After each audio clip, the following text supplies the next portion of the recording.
So pain and motor control. Motor control would just be thinking about how we move in response to pain, or if we were pain free.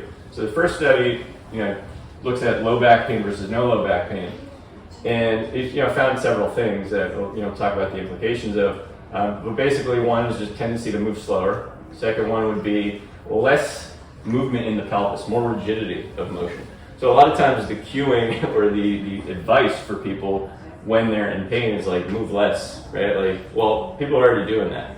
Our job is to get them to move more, but it's nice to move more in a certain way, right? So I think what we can glean from some of this research is what are some of the things we want to target, at least with low back pain, but with most pain, because you'll see these natural changes take place because pain is such a protective strategy, all right? And that's one of the ways we can think, again, it's a response to threat, perceived threat, not necessarily threat that's actually even being realized, but there's going to be pretty consistent ways that our body will respond to threat.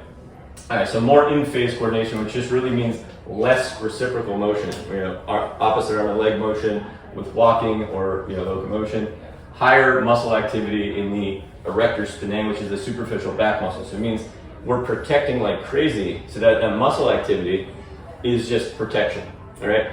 So some implications of this would be, all right, it could be a useful thing to be able to improve the ability to move from the hips versus from the lower back, just so that every time we move, we're actually sharing the load maybe a little bit better from our hips and back.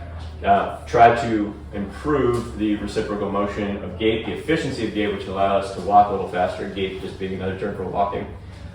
Improve rotational capabilities, which also goes into this reciprocal motion idea. And then decrease this erector spinae activity. Well, how do we do that? Well, a lot of times it looks like core training. It looks like sharing the load in the body. It's broad functional movement done well, and well, is very much contextual, depending on what the person's telling you in any moment.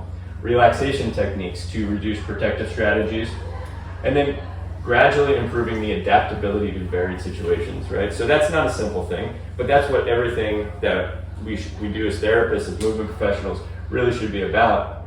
It's not trying to give one method of training, it's to get people more flexible to various situations, because we're looking at gradually improving this adaptability.